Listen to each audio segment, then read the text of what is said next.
Assalamualaikum warahmatullahi wabarakatuh. Selamat pagi. Apa kabar anak-anak semuanya? Semoga di rumah semuanya pada sehat.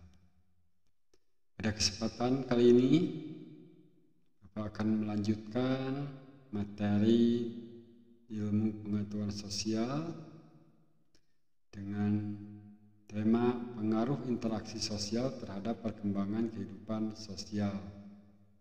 Pada kesempatan kali ini Bapak akan memberikan pokok-pokoknya saja. Bapak harapkan kalian mencari kembali materi IPS ini dari sumber-sumber yang lainnya untuk menambah pengetahuan kalian. Ya, kita mulai saja pembelajaran kali ini dengan mengucapkan Bismillahirrahmanirrahim.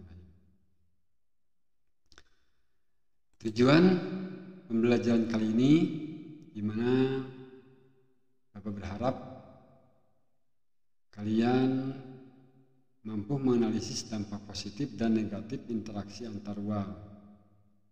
Yang selanjutnya diharapkan kalian juga mampu mengidentifikasi masalah akibat interaksi antar ruang. Dan selanjutnya menemukan solusi terhadap dampak interaksi antar ruang. Ya. Kita mulai saja.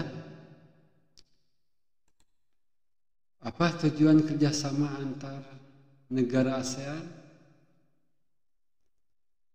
Menjalin hubungan antara dua negara atau lebih dengan tujuan mencapai suatu kesepakatan yang menguntungkan dari segi ekonomi, sosial, budaya, pendidikan, politik, ya.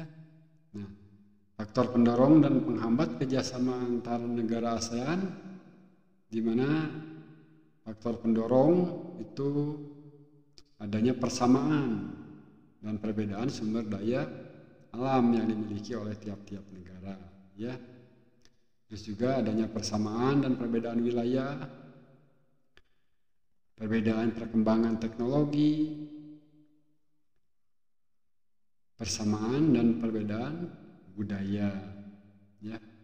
Adapun faktor penghambatnya yaitu bila mana terjadi bencana, ideologi negara juga yang berbeda, kebijakan politik, perbedaan kepentingan, perbedaan mata uang, ya, itu faktor penghambat.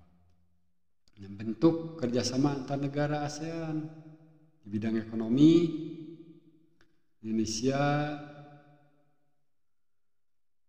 di mana dengan Singapura kesepakatan tentang ekonomi, ya.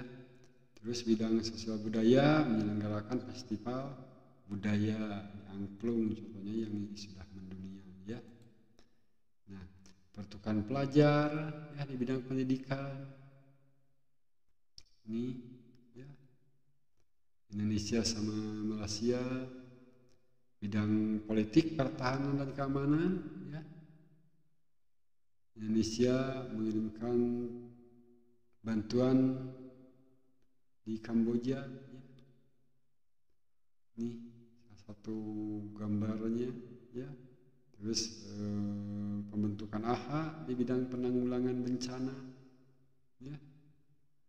Nah, upaya peningkatan kerjasama antar negara ASEAN, politik, keamanan, ekonomi, sosial, budaya, ini adalah 3 pilar ASEAN, ya, dimana dengan adanya kekompakan, konsistensi, keterbukaan, saling memiliki, saling menghormati, kesetiakawanan sosial, yaitu adalah faktor pendorongnya, ya.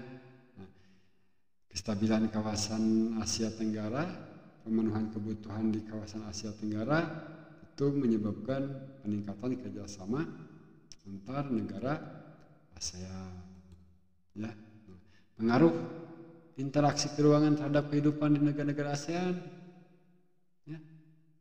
Faktor alam, faktor geologi, faktor kesediaan sumber daya alam. Ya. Nah, terus juga pengaruh dari teknologi transportasi, ya, di perkembangan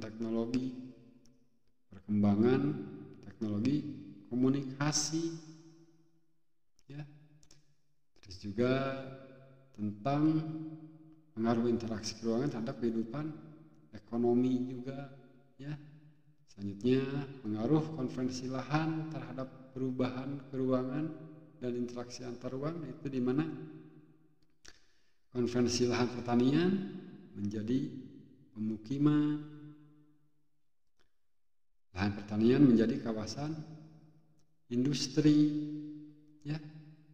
Itu dari segi pengaruh interaksi ruangan terhadap kehidupan di negara-negara ASEAN, ya. Nah, terima kasih. Sampai sini dulu pertemuan kali ini. Bapak menjelaskan pokok-pokoknya.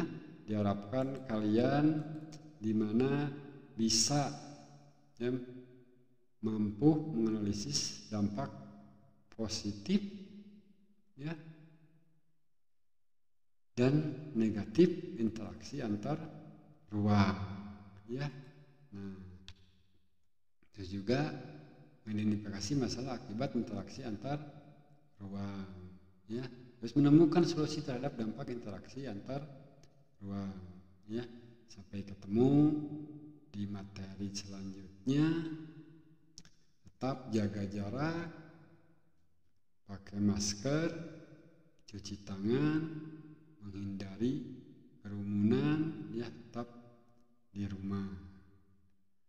Semoga semuanya terhindar dari COVID-19. Wabillahi taufiq wal hidayah. Assalamualaikum warahmatullahi wabarakatuh.